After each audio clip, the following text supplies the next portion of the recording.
Civilizacije se već tisućama godina, svaka na svoj način, hvataju u koštac s idejom besmrtnosti. Ona koja je to učinila najveličanstvenije, bila je jedna od najranijih, drevni Egipat. Egipćani su prije 5000 godina usmjerili svoj osebujni geni ka dostizanju zagrobnog života, ostavivši za sobom bezbroj neriješenih zagonetki.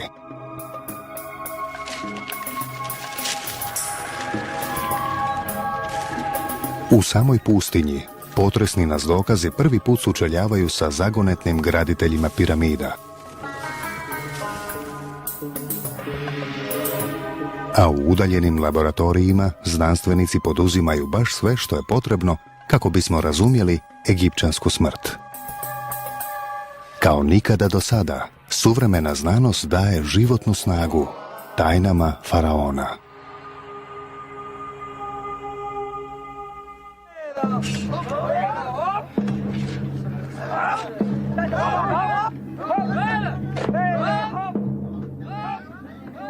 Prije 45 stoljeća, jedno je od najvećih postignuća u ljudskoj povijesti izraslo iz egipatske pustinje.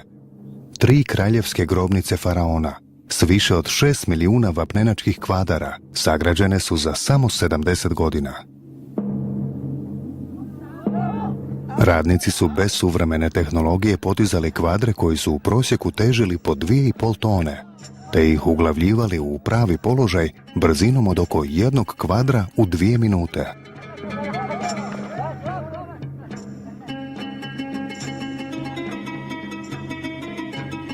Budući da je zadatak naizgled nemoguć, neki pretpostavljaju da su Egipćani bili u dodiru s nekim davno izgubljenim mističnim znanjem, ili da su im pomagali izvanzemaljci.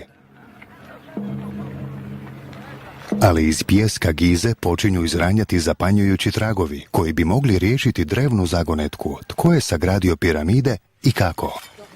Nakon 200 godina kopanja imamo piramide, grobnice, hramove, kipove, lijepe urezane tekstove i reljefne prizore, ali gdje su bili ljudi? Mark Lehner je profesor egipatske arheologije na Zavodu za Orijent sveučilišta u Čikagu. Dijelom zahvaljujući njegovom radu, fokus proučavanja ovdje premjestio se sa spomenika na ljude. Prvi put radimo iskopavanja kako bismo naučili više o životu naroda, a ne samo elite i kralja kojemu su služili ili kako su ih pokapali. Nedavna otkrića Lehnera i ostalih uvelike su promijenila naše razumijevanje gradnje piramida. Stoljećima smo mislili da su graditelji piramida bili robovi. Hollywood je održavao mit o radnicima zarobljenicima koji su puzali pod bičem.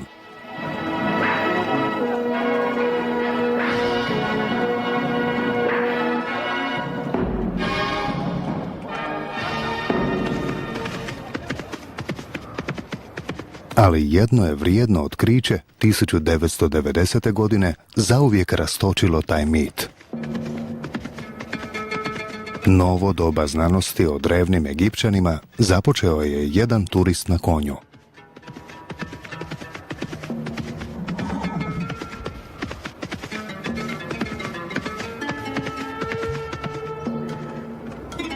Kopito je probilo svod grobnice zapečećene još u doba faraona. Unutra smo pronašli dijelić vječnosti.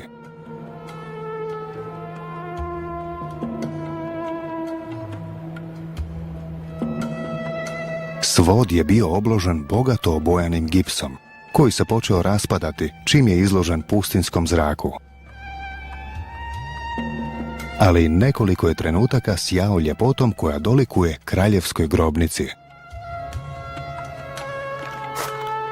Međutim, čovjek koji je ovdje pokopan nije bio ni kralj, ni plemić. Bio je radnik.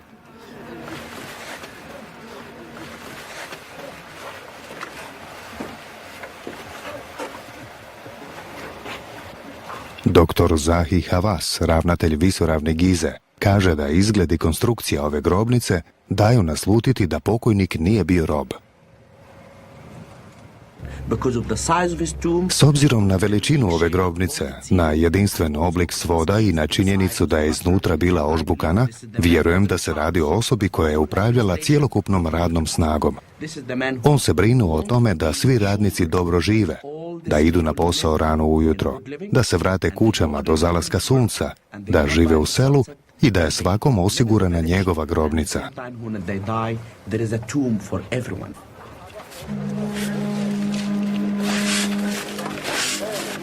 U nekoliko mjeseci koji su uslijedili, dr. Havas je sa svojim ekipama iskopao više od 250 grobnica u tom području. Pronašli su cijelo radničko groblje.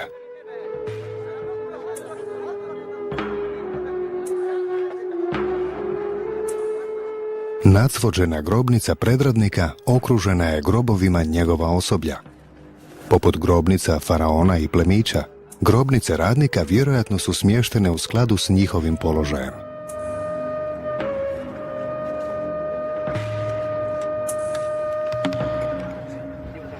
Dr. Havas je na nekim grobnicama pronašao hijeroglifima upisana zanimanja, dodatni dokaz da su drevni graditelji u Gizi bili visoko cijenjeni obrtnici.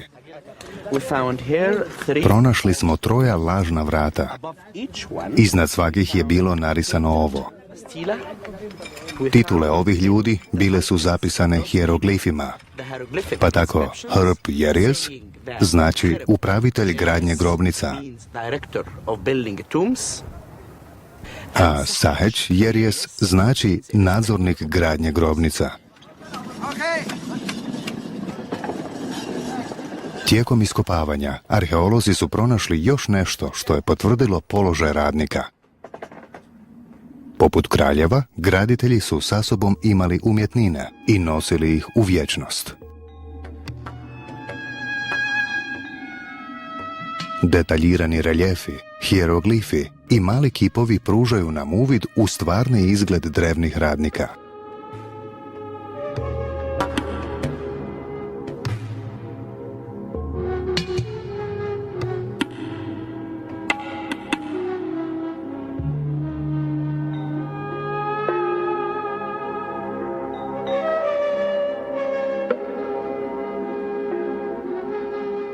Havas i njegova ekipa stvarali su sve življu i življu predodžbu o graditeljima, ali ništa ih nije pripremilo za otkriće koje je uslijedilo.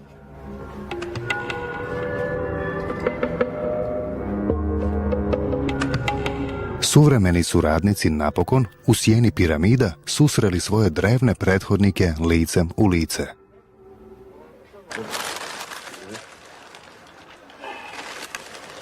البتاع ده بالحمى المادة اللي هم جابوها ببطرمان دي. Forenzičko proučavanje ostataka iznjedrilo je priču o patnji i žrtvovanju. O radu koji je bio tako težak da je doslovno lomio kosti. Proučavajući pronađene kosti, otkrili smo da je većina ljudi, čije smo ostatke pronašli u groblju, imala prenapregnuta leđa, odnosno kosti kralježnice, što znači da su svakodnevno pomicali kamenje ili radili u piramidama i grobnicama.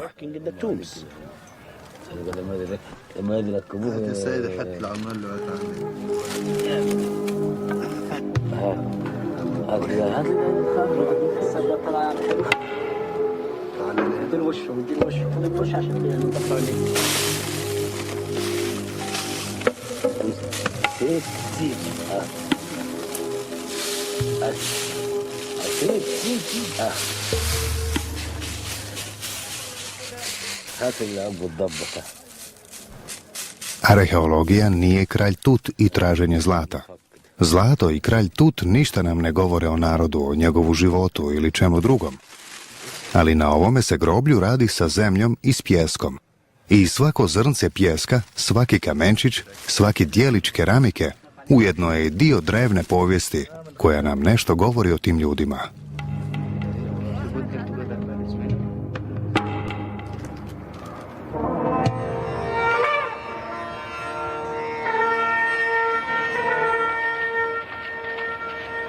I danas se život u Gizi ravna prema drevnim ritmovima pustinje.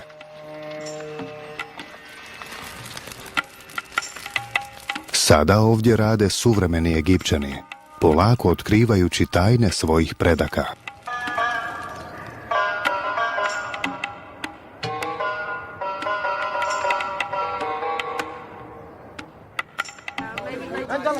Mohamed Morsi. Ali Camel. Salik Ragol, yani, road. Danas će ovamo na posao doći nekoliko desetaka ljudi, no tijekom gradnje piramida ovdje ih je radilo nekoliko desetaka tisuća. Mark Lehner zna da iza gigantske radne snage mora stajati čitav grad. Ali gdje su tragovi te davno napuštene metropole? Prve naznake grada pojavile su se kada su radnici počeli otkopavati pekarnicu. Gdje god počnemo kopati, iz pustinje izranjaju tragovi o pečenju mnogo kruha, o tisućama i tisućama hljebova kruha. Gdje ima toliko kruha, mora biti i piva, a gdje ima kruha i piva, ima i ljudi. Dakle, tu se nalazilo mnogo potrošača. Lehner je s ekipom otkrio ogromne posude za miješanje tijesta i stotine kalupa za kruh. Ispričavamo se o ovoj posudi. Tu je nedirnuta već 5000 godina, ali nikako je ne možemo iznijeti u komadu. Što više toga otkrivaju, arheolozima se pekarnica doima sve poznatijom. Već su vidjeli njezine nacrte.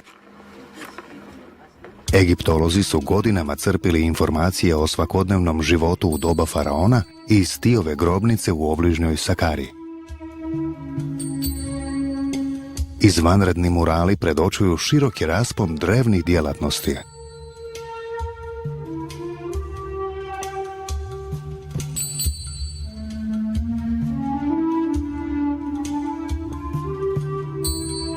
Oslikana je egipatska proizvodnja piva i proizvodna traka za spravljanje kruha, koja je prehranjivala tisuće ljudi.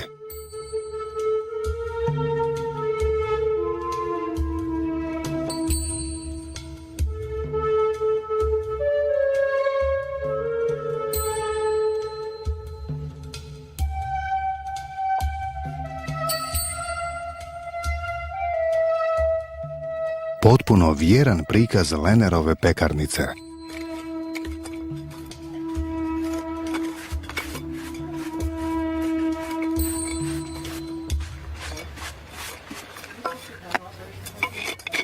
Divno je što nam zidovi grobnice pojašnjavaju što smo pronašli. Kao da imate Searsov katalog, pa ga možete pogledati i reći: da, to je to. Radi se o lijepom spoju teksta, slike i arheoloških ostataka. Dijelić po dijelić, arheolozi sastavljaju mozaik drevnog gradilišta.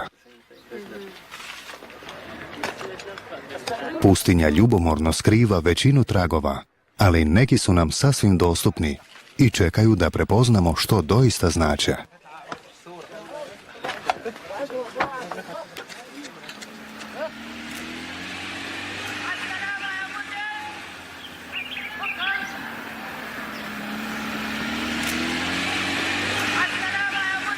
Dr. Lehner se godinama svakodnevno vozio ovim putem, ne pridajući mu poseban značaj. No kad su iskopavanja pokazala da je većina građevine pod pijeskom, Lehner je uvidio njezin značaj. Ono što se danas doima četverometarskim grebenom, nekoć je bio divovski zid, koji je sezao 10 metara uvis iznad pustinje. 9-metarska vrata se ne rade radi radnika koji idu na posao. Ovo je granica. Ulaz u područje velike moći. Ovdje su moćne piramide, grobnice, hramovi, grobnice plemića. Držimo da je zid granica između svega toga svetoga, kamenoga i svega što je južno, što je od blata, kamena i krhotina, svega svjetovnoga što podupire ono na sjeveru. Sve više vjerujem u to da je ovo bilo središte Egipta u vrijeme izgradnje piramida. Lehner vjeruje da će uskoro pronaći veliku palaču, možda čak kraljevsku prijestolnicu s glavne strane zida. Čim se prođu vrata, dolazi luka, središte aktivnosti za cijelu Gizu. U luci su sigurno iskrcavali kamen, Iskrcavali su se i radnici iz provincija, ali iskrcavala se i roba koja je dolazila iz novih farmi, s polja i iz gradova koji su osnovani kako bi hranili kompleks uz piramide. Prvi put su se okupljale velike mase ljudi. Ne stotine, nego tisuće ili deseci tisuća. Te su mase došle na rubu pustinje izgraditi grobnice za svoje kraljeve, nebodere koji će nadvisiti sve što je čovjek do tada izgradio. Građevna je tehnologija morala biti domišljata, ali je ni danas ne razumijemo. Kako su radnici podizali ogromne komade kamena na visinu od 40 katova. Mnogi znanstvenici vjeruju da su kamenje dovodili do vrha pomoću divovske kosine, koja se spiralno uzdizala oko stranica buduće piramide. To su bile stotine, ako ne i tisuće radnika organiziranih u ekipe od 10 do 20 ljudi, koje su kosinom pomoću kola vukle kvadre od 2,5 tone. Zvuk je bio zaglušujuć. Čula se zvonjava klesarske obrade kamena, zvuk brušenja bakrenih dlijeta, a vjerojatno i pjevanje tisuća ljudi. Morali su raditi u savršenom ritmu kako bi svake 2,5 minute postavili novi kamen.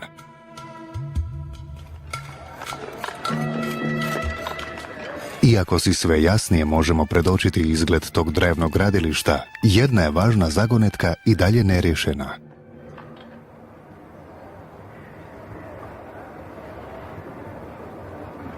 Odakle je došlo svih tih 15 milijuna tona vapnenca? Stoljećima se održala popularna legenda o dalekom kamenolomu. Ali dr. Lehner je vjerovao u postojanje bližeg izvora. Radi boljeg razumijevanja proučio je suvremeni kamenolom, u kojem se vapnenac danas reže otprilike kao i 2500 godina prije Krista.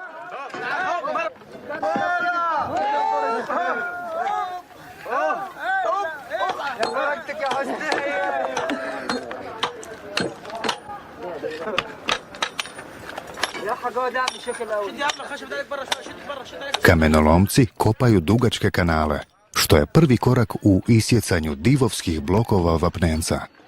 Kad bismo pronašli ovakve tragove kanala u blizini piramida, bio bi to znak bližeg nalazišta kamena. U Gizi, tek 300 metara od osnovice najveće piramide, Lehner je pronašao ono što je tražio, znakoviti reljef kanala. Čak se vide i tragovi kamenolomčeva pijuka u vertikalnim brazdama. Vjerojatno je ovdje bio sam. Oko njega sve puno prašine i krhotina koje lete pod njegovim pijukom, dok si probija put kroz ovaj ogromni vapnenački kvadar. Dr. Lehner je napokon došao do dokaza. Kamen potječe odavde iz kamenoloma koji se nalazi u blizini velikih piramida. Ondje se vidi rub kamenoloma. Rub stijene se nazire iznad velikih naslaga iskopa. Ako zamislite kružnicu duž horizonta i vratite se do ove gole stijene, opkružili ste cijeli Keopsov kamenolom. Količina kamena koji nedostaje otprilike je jednaka količini kamena u Keopsovoj piramidi, a stranice kamenoloma se podudaraju s piramidom.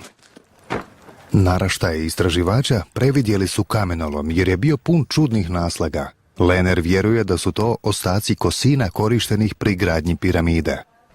Kad su završili posao, graditelji su srušili kosine i ostavili ostatke u kamenolomu. Tu je građevni materijal kosina za piramide, nepregledne naslage vapnenačke prašine, a onda su podigli zaštitni zid od blata i gline. To je iznimno čvrsta cjelina, ali pod pijukom se lijepo raspada na sastavne dijelove. Kosine su zasigurno bile načinjene od ovoga, jer tu su milijuni tona te građe.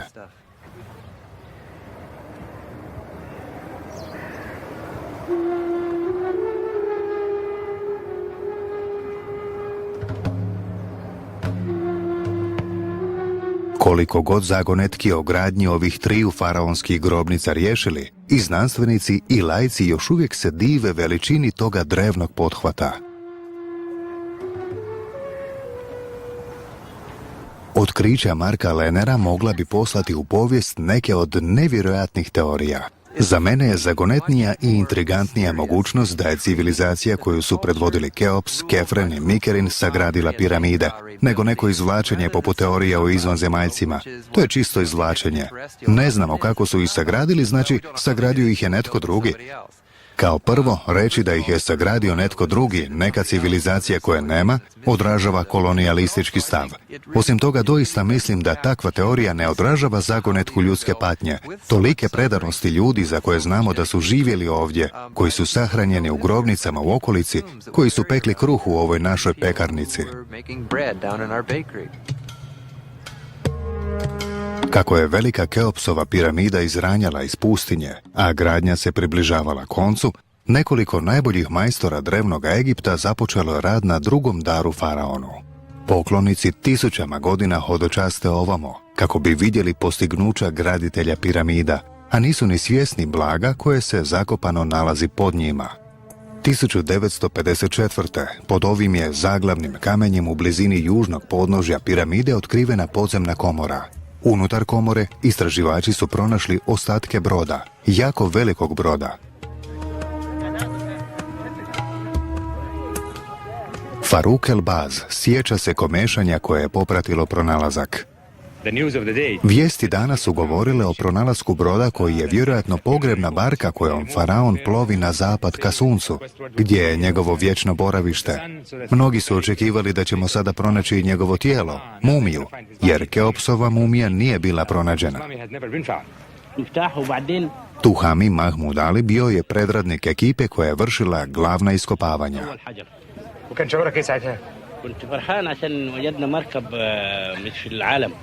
Bilo mi je drago što smo mi pronašli brod, jedinstven u svjetskim razmjerima. Tuhami je među prvima ušao u komoru koja je bila zatvorena gotovo 5000 godina. Međutim, umjesto faraonove mumije našli su potpuno rastavljeni brod. 1224 komada uglačane cedrovine, složena, kako je rekao jedan od očevidaca, poput dijelova dječje makete. Barka je sastavljena nakon 13 godina mukotrpna rada.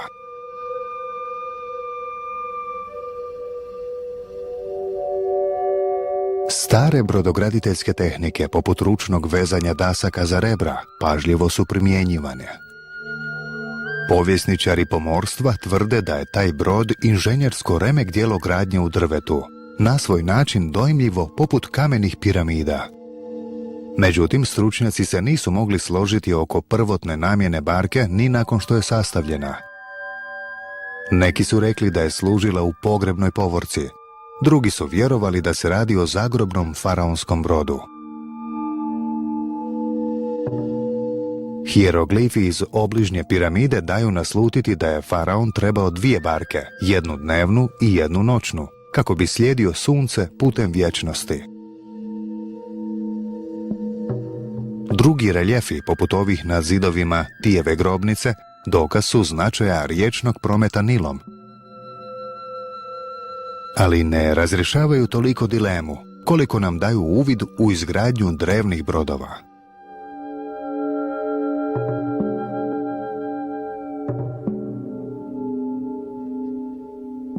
Kako god se koristila, ova je 45-metarska barka sigurno i tada bila dojmljiva, a ne samo danas.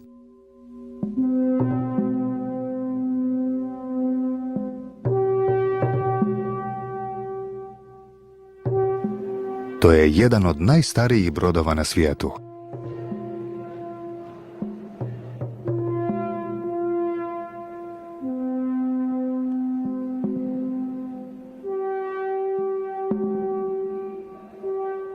Keopsov brod, smješten u vlastitom muzeju, godišnje pogleda oko 200.000 posjetitelja.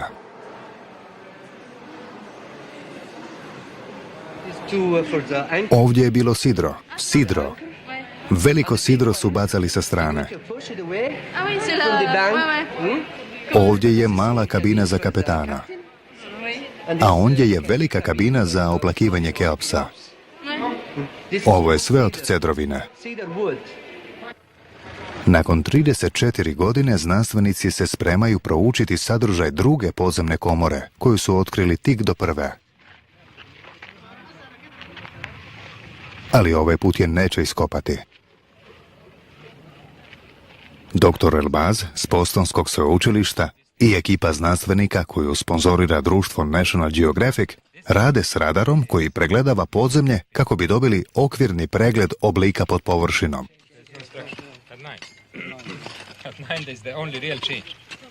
Ova tehnologija 21. stoljeća rješava jedan od najnezgodnijih problema arheologije. Kako istražiti lokalitet, a da ga se ne uništi? Jedino što će se otkopati bit će 1,2 metra zemlje što prekriva jedan od ogromnih kamena na vrhu komore. Arheologija više nije pljačkanje grobova i destrukcija, uništavanje svega na putu do artefakata, jer sam iskop može biti artefakt i treba ga čuvati u obliku u kojem su ga ostavili naši preci. Dakle, bez sumnje, arheologija više nije što je nekoć bila. Počinjemo otkrivati nove metode koje će se možda moći primijeniti i u drugim djelatnostima. Ključni je element plana bušenje male rupe kroz 2 metra debeo pokrovni kamen do komore, a da u nju ne prodre zrak. Kad je 1954. otvorena prva komora, zrak je unutra snažno mirisao po cedrovini. Postoji mogućnost da je zrak i u ovoj komori zarobljen više od 46 stoljeća, što bi bio znanstveni nalaz neprocjenjive vrijednosti. Bob Morse iz tvrtke Black & Decker izumio je sofisticiranu zračnu branu koja treba spriječiti miješanje starog i novog zraka. Sustav prstenova i brtvi usidrit će se u stijenu.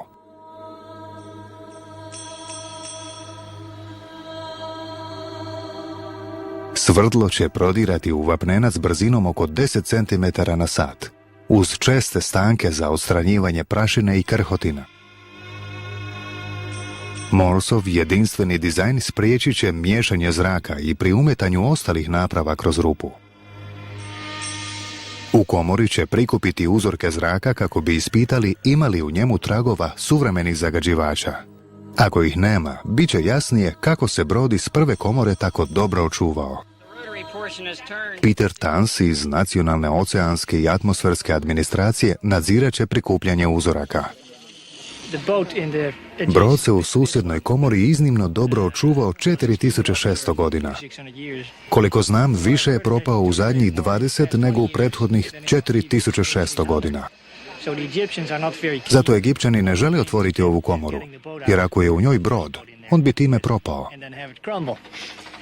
Žele vidjeti što je unutra, kako je unutra, a zatim zapečatiti rupu. Bušenje traje cijeli dan. Pa još jedan. Zatim, polovicom trećega dana, svrdlo Boba Morsa prodire kroz posljednjih nekoliko milimetara kamena.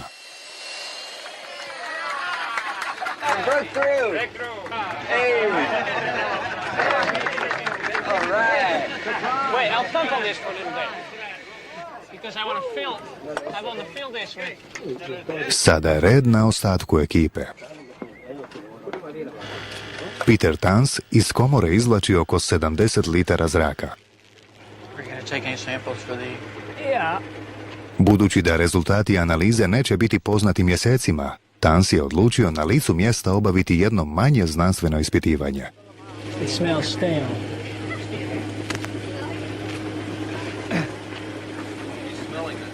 Ustajao je, ljudi, ustajao je. Ne, definitivno ne miriše po cedrovini. Definitivno ne. Fotografi dolaze na red tek malo prije ponoći. Dugačka crna cijev dio je posebnog video sustava koji je projektirao Pete Petron iz National Geographica. Kako se u komori ne bi promijenila temperatura, svjetlo osigurava hladna svjetiljka.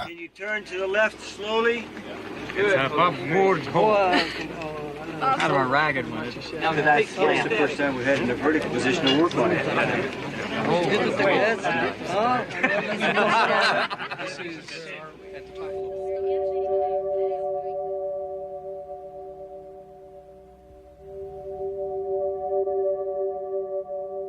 Dok se kamera polako spušta kroz rupu, svi se okupljaju oko ekrana kako bi bacili pogled na ono što nitko nije vidio gotovo 5000 godina.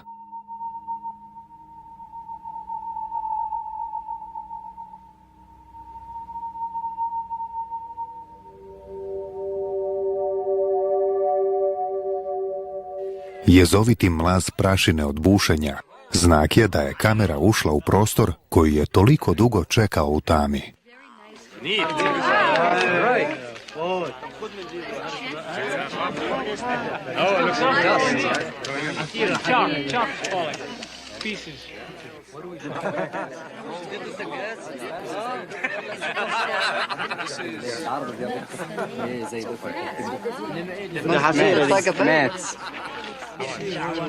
Oh, nice! God bless Gertie. Hey, okay, you're right. It is a boat. U pravu si, brod je, nije prljavo rublja. Vidi sve ono na vrhu. Mislim da je to sa stropa. Valjda komadi vapnenca. Kao da su se ogulili. Možda je to izolacija, egipatska izolacija. Da, to je to. Sigurno. Prekrasno. Prekrasno. That is gorgeous. Gorgeous. Tuhami je siguran da promatra dijelove drugog broda. Kamera pokazuje tesanu gredu koja je nosila krov palube, bitnu naznaku duljine broda. Iz drugih se kuteva vide bakreni dijelovi i drevni zidarski proračuni. Stručnjaci vjeruju da su to dijelovi broda koji izrazito nalikuju prvome, iako je možda malo manji. Očita oštećenja unutar komore možda je prouzročio stroj za proizvodnju cigle pomoću kojega je izgrađen muzej za prvi brod. Stajao je i vibrirao točno iznad druge komore, dok je iz njega kapala voda. I ostali su detalji podržavali tu hipotezu. Dijelovi krova s kojih je pala žbuka izgledali su mokro. 2 jezovita vesla koja je iskrivila vlaga. No, drop down. A onda, nešto neočekivano. Whoa. Come on, Tim. 4,000-year-old air. Go, officer. Catch it. We can zoom in. Zoom in. Lock the nuts. Great. Is that him? Look at him. There he is. ده معلم. تمام. 5,000 years ago. Righty, man. Right. This is daughter of Cleopatra. How else could it be to live? Kako bi inače preživio, morao je disati. Has to be breathing. Ako je tu živi kukac, zrak nije star 4000 godina. Nema veze znači li to da je nalaz dobar ili loš. Ako je znanstveno točan, moramo ga prihvatiti. Mi smo istraživači i otkrili smo živo biće u komori. Uzeli smo uzorke zraka i promotrili smo komoru, ali ni na koji način nismo oštetili lokalitet. Ovo je na neki način začetak nove arheologije. Osobno vjerujem da je značaj ove promjene u arheološkoj metodologiji istovjetan otkriću arheološkog datiranja ranije u 20. stoljeću. Točno utvrđivanje starosti arheologiju je iz kolekcionarstva pretvorilo u egzaktniju znanost. Istraživanje kamerom nagovještava da će područja u koja nikad nismo mogli prodrijeti napokon postati dostupna.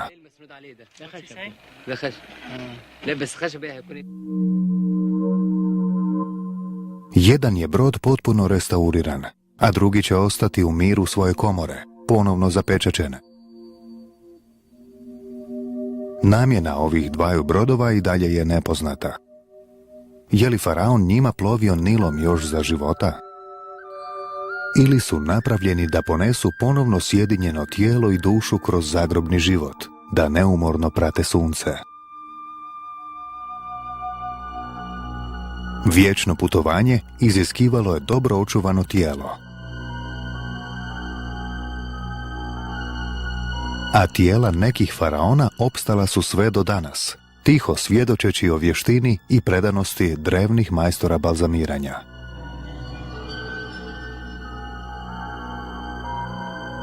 Umjetnost mumificiranja, nekoć tek muzeološki kuriozitet, postala je znanstvenom fiksacijom egiptologa Boba Brayera. Nikad ne govorim da sam opsjednut mumijama, znam da to drugi kažu, ali mene zanimaju svi njihovi aspekti. Ja sam zapravo, valjda jesam opsjednut, priznajem, opsjednut sam.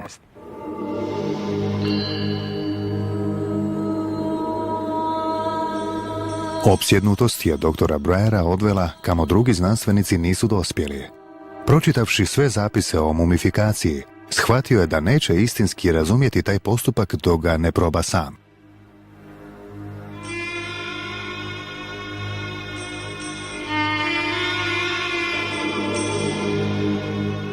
Tko daruje svoje tijelo, dobit će tretman dostojan drevnoga kralja. Izvadit ćemo sve iz trbušne šupljine. Nisam mrtvozornik, profesor sam. Predajem egiptologiju više od 20 godina. Kad mi je medicinska škola sveučilišta u Marylandu ponudila suradnju, dobio sam priliku izvršiti prvu egipćansku mumifikaciju u 2000 godina. To neće biti lako.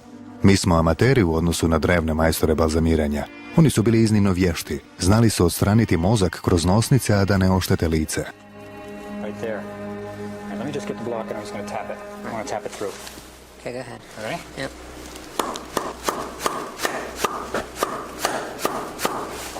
It is in, my friend. I became interested in Mumifikacija me zainteresirala dok sam promatrao kolegu kako secira.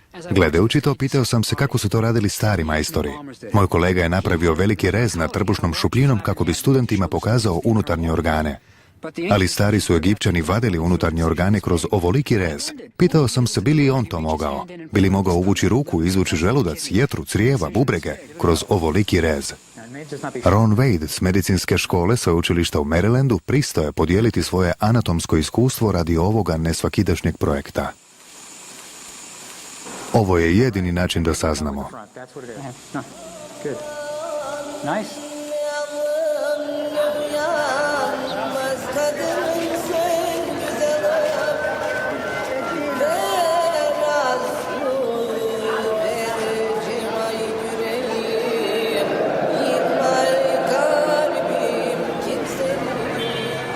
Kako bi se pripremio za mumificiranje, Brajer je proveo više tjedana u Egiptu, učeći sve što se moglo naučiti o tom drevnom obredu i pretražujući prastare egipatske tržnice kako bi nabavio sve te začine i materijale koji će mu trebati za mumiju.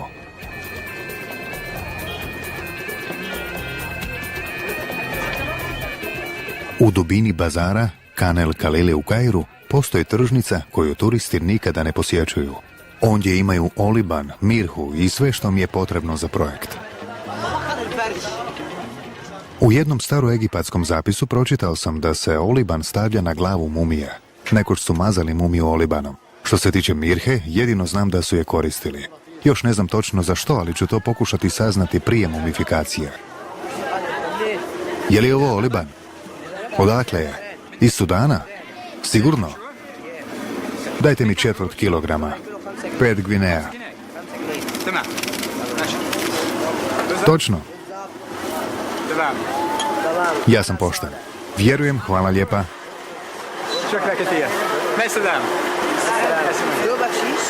Oliban i mirhu najvjerojatnije sam nabavio iz istih izvora iz kojih su ih nabavljali i drevni Egipćani, iz Jemena i Sudana. Sigurno su bili jako skupi, pa su ih si mogli priuštiti jedino majstori balzamiranja za mumije bogatih.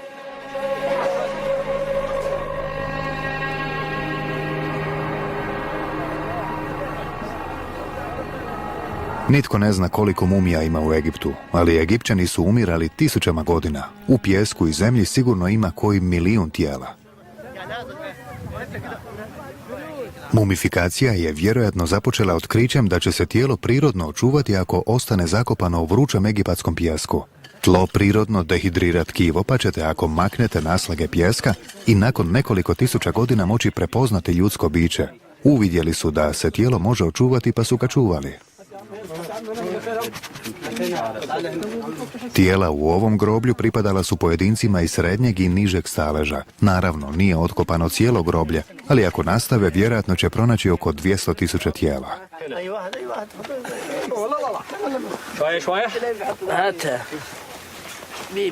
Svi stari Egipćani, bili bogati ili siromašni, htjeli su biti besmrtni poput Ozirisa, uskrsnuti na zapadu. Svi su imali priliku postati besmrtnima, a što su bili imućniji, to im je mogućnost bila veća, jer su mogli bolje očuvati tijelo, a tijelo onda može ustati i hodati zagrobnim svijetom. Vjerovali su da će tijelo doslovno uskrsnuti i zato su ga čuvali. Sav novac i sva pozornost bili su usredotočeni na očuvanje tijela. Tko je bio siromašan nije mogao uložiti puno novca u to, samo bi ga zamotali, položili u masovnu grobnicu i nadali se najbolje. Try to keep it so pieces don't fall off.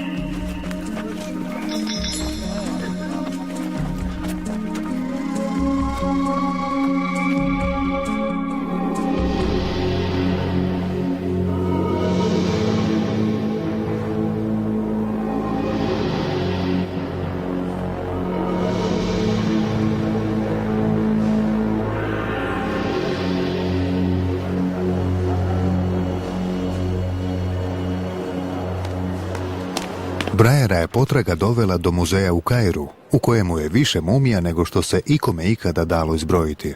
Osim toga, pun je stvari koje su faraoni nosili sa sobom u smrt.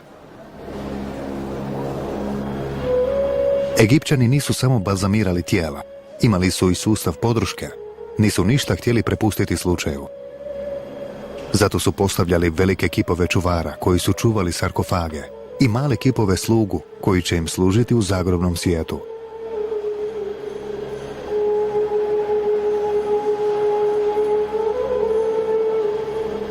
Kako bi doista otputovali u taj svijet, pomno su izrađivali sarkofage na kojima je bila naslikana idealizirana slika pokojnika, te su ih štitili magičnim činima, kako se tijelo ne bi oštetilo. Kad ljudi gledaju te sarkofage i omote, uglavnom vide samo prelijepe slikarije, vide božanstva i hijeroglife, ali nisu svjesni činjenice da je unutra ljudsko biće koje još uvijek izgleda otprilike kao i prije 3000 godina.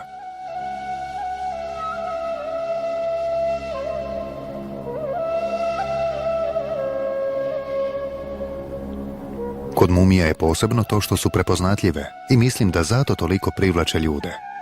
Gledaju negdašnje faraone, egipatske kraljeve koji su umrli prije 3-4 tisuće godina. Da su ih poznavali, mogli bi reći, vidi, to je Seti, to je Ramzes, nisu se promijenili. Možda je puno lakši jer mumija nakon dehidracije teži u prosjeku 14 kg, ali još uvijek biste mogli prepoznati ne samo da je to čovjek, nego tko je to bio. Većina ljudi ne zna imena ovih faraona, ali zamislite kako bi bilo susresti se licem u lice s Julijem Cezarom, Aleksandrom Velikim ili Helenom Trojanskom. U ovom kovčegu je jedan od najvećih kraljeva u povijesti Starog Egipta.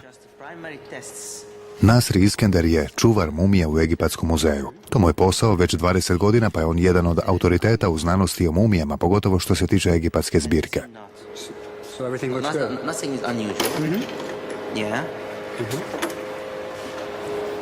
Oh, it looks wonderful.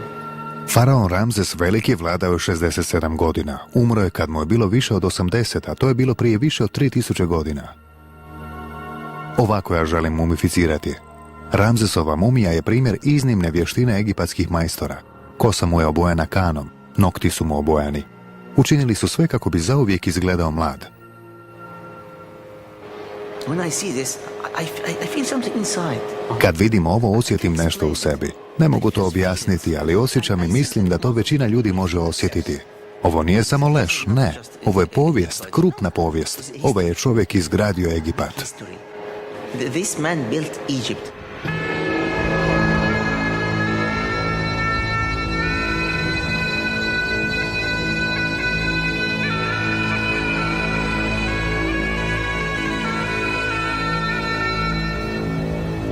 Brajera je potraga na koncu odvela na zapadnu obalu Nila, u zemlju mrtvih, gdje još uvijek stoje hramovi faraona. Moramo cijeniti činjenicu da nakon 3000 godina imamo i kamene hramove, ali i meso i kosti ljudi koji su ih dali podići.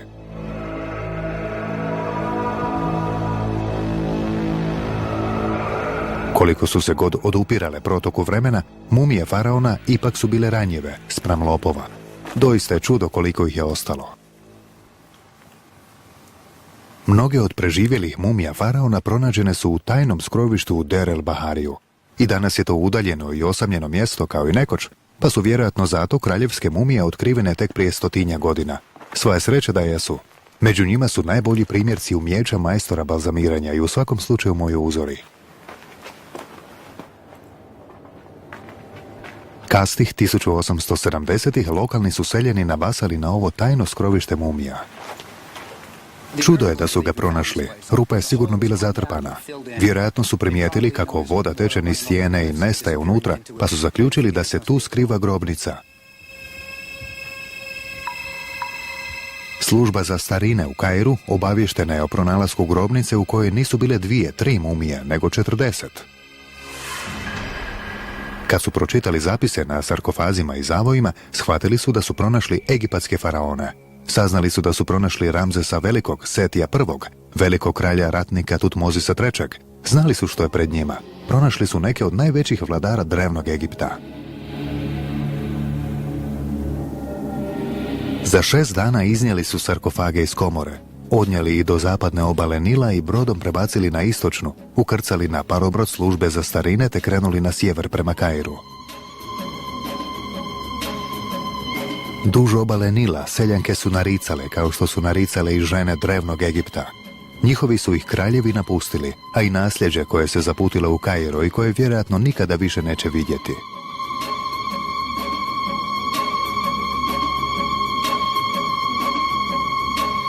Ali njihovi će kraljevi iz davnina nadahnuti novu vrstu štovanja i potaknuti znanstvenike poput Brajera da otkriju svaku pojedinost njihova posljednjeg obrednog putovanja. Kad bi kralj umro, brodom bi ga prebacili na zapadnu obalu Nila, gdje su bile radionice majstora balzamiranja. Egipćani su živjeli na istočnoj obali, a tko si je mogao priuštiti, pokapao je mrtve na zapadnoj. Sunce zalazi na zapadu, pa je zapad simbolizirao smrt. Pokojnike su nazivali zapadnjacima. Nisu ih željeli nazivati mrtvima. Koristili su eufemizme, zvali su ih zapadnjacima. Niste umrli, nego ste otišli na zapad. Drevni zapisi kažu da je postupak balzamiranja trajao 70 dana. Najprije su vadili vlažne unutarnje organe, tako su smanjivali mogućnost truljenja. Ako ne odstranite vlagu, tijelo će se brzo raspasti. Majstori balzamiranja bili su pravi stručnjaci, poznavali su anatomiju, znali su gdje je jetra, gdje je želudac i umjeli su ih izvaditi kroz maleni rez. Svaki organ pažljivo izvađen i obredno pohranjen u posebnoj takozvanoj nebeskoj posudi. U starim zapisima piše da su ispirali trbušnu šupljinu mirhom i palminim vinom, pa ćemo to učiniti poput njih. Platnom smo prekrili unutrašnjost trbušne šupljine i sad ćemo staviti mirhu na platno. Ovo je palmino vino. Tako. Staroegipatska riječ za vino je orp.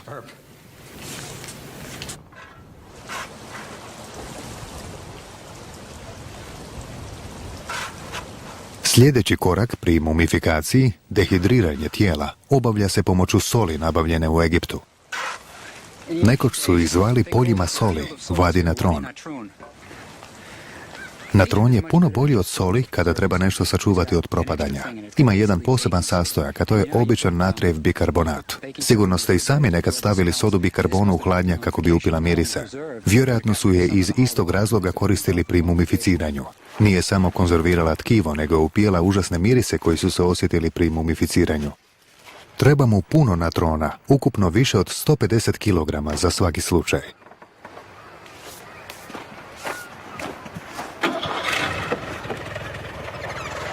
Mumija je morala biti posve uronjena u njega. Stavit ću natron pod nju, stavit ću ga i na nju, a zatim ću je napuniti paketićima natrona, tako da u isto vrijeme gubi vlagu i iznutra i izvana.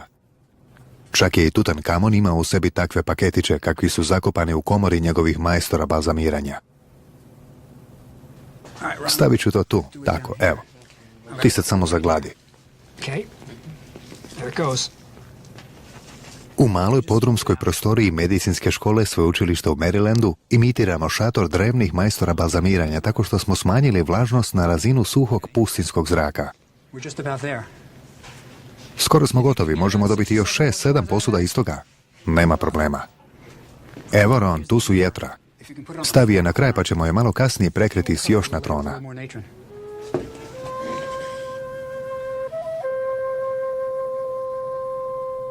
Sad moramo čekati 35 dana kako bismo vidjeli događa li se proces mumificiranja. Ne znamo hoće li dehidracija biti dovršena, ne znamo hoće li natron obaviti svoj posao.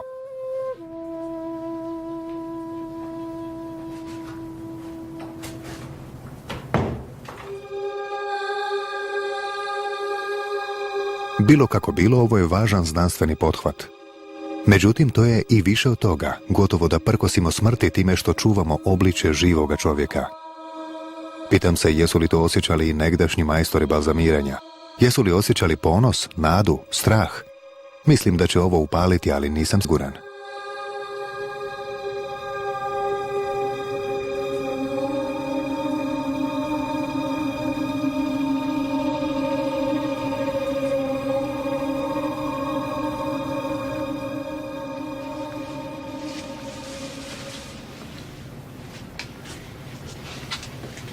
Wow. Stopala izgledaju dobro, zar ne? Stvarno su suha. Izvrsno. Dobro je. Uzmi četku da vidimo što ćemo. Tu su prsti. Znaš, više je nalik mumiji nego što sam očekivao. Mislio sam da će biti više vlage. Mislim da postupamo poput njih. Nikad nećemo znati sa sigurnošću, ali mislim da su i oni to radili ovako.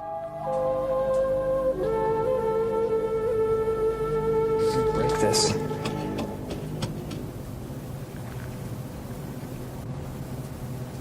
Of course, I'm grateful. Naravno, zahvalan sam darovatelju tijela. Divno je kad netko posveti svoje tijelo znanosti i nadam se da bi mu bilo drago da se ovo događa. Ne mogu biti siguran, ali rado vjerujem da bi mu se svidjelo.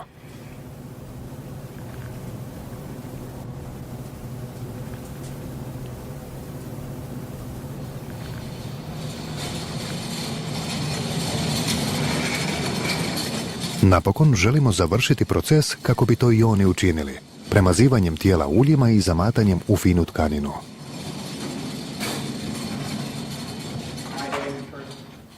Tko je bio dovoljno bogat, priuštio bi si svećenika koji bi nosio masku Anubisa, boga balzamiranja s glavom šakala.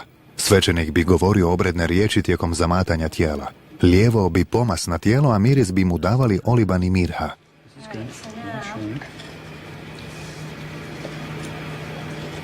Okay.